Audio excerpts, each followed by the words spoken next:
tous et bienvenue dans Toi et moi. Pour ce nouvel épisode, nous partons chez Isabelle et Vincent, deux Bordelais qui possèdent une maison de vacances à Lacanau. En 2010, ils achètent leur terrain et décident d'organiser un concours entre 3 architectes. Andrea Viglino travaille au sein de l'agence Tartar Lab depuis 2004, une agence polyvalente située quartier des Capucins. Vincent, tu as organisé un concours pour ce projet ? Oui, tout à fait, parce qu'en fait, si tu veux, nous on voulait surtout un lieu de vacances et pas d'idée préconçue de ce qu'on voulait. Donc mais le mieux c'était faire appel à plusieurs cabinets d'architectes. Bon, bien sûr qu'on a rémunéré pour l'appel d'offres, on va dire, et puis ils nous ont fait une esquisse en très peu de temps. Et comme ça, ça permet de choisir sur du concret. D'accord. Et de quoi tu avais envie pour cette maison ? Surtout, on avait envie d'être dehors, un lieu à l'extérieur, ça c'est important. C'est un lieu aussi où nous on est une famille recomposée, donc c'est un lieu où les enfants vont se croiser, donc il peut y avoir potentiellement du monde qui se passe. Et puis nous, très souvent en demi-saison, on est seul ici ou avec des amis. Donc voilà, c'est surtout un lieu, nous ce qu'on voulait c'est un lieu ouvert avant tout. Donc on va rencontrer le grand gagnant. Allez.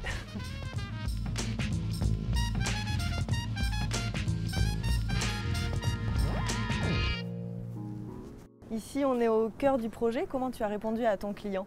Avant tout, j'essaie de répondre à ce que étaient les termes employés de sa part. Il avait vraiment mis en avant une terrasse cœur de maison. Et voilà, on l'a pris à la lettre. Peut-être un projet littéral, mais en effet, on a essayé de traduire autrement ce qu'était la terminologie d'une maison, même ses formes. Et donc, on a anéanti tous les espaces contenus de transition qui sont devenus la terrasse. Et on a un pôle de vie de jour, indépendant, une suite qui est indépendante aussi, et des chambres qui sont indépendantes. En effet, on a explosé la maison en 3 volumes qui se composent autour d'une terrasse qui, à l'intérieur d'elle-même, cache tous les espaces de rangement nécessaires pour une vie de vacances, kayak, vélo et tout ce qui va avec.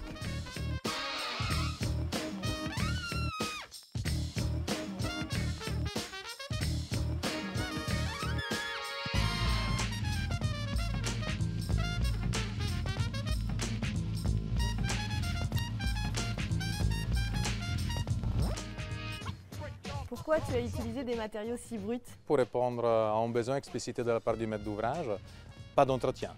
Donc sur ce mot, on choisit une panoplie d'essences qui peuvent vieillir bien sans forcément dédier du temps. Du Douglas pour le bardage, du chêne pour la terrasse et à l'intérieur une panoplie de panneaux en essence résineuse que justement, dans le temps, ils répondent très bien. Ce projet change les modes de vie, du coup ?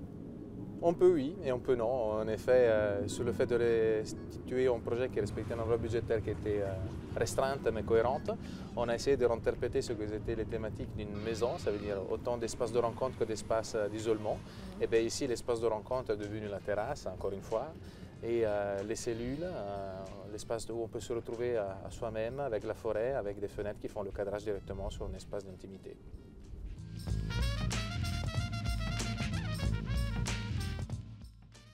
Alors on vit comment ici ? On vit plutôt bien, comme tu peux le voir là, on est sur la terrasse. Donc ça c'est quand même assez extraordinaire parce que c'est finalement à la fin notre principale pièce de vie, la terrasse.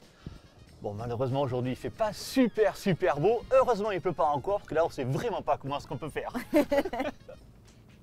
Allez on récapitule. Maison secondaire ou principale, un professionnel saura répondre à vos besoins et vos désirs. Ne vivez plus les uns sur les autres, un architecte saura vous réserver des espaces d'intimité. Enfin, le choix des matériaux est primordial. Ici, la maison s'intègre parfaitement à son environnement. Pour plus de renseignements, n'hésitez pas à contacter le 308, le lieu de l'architecture à Bordeaux.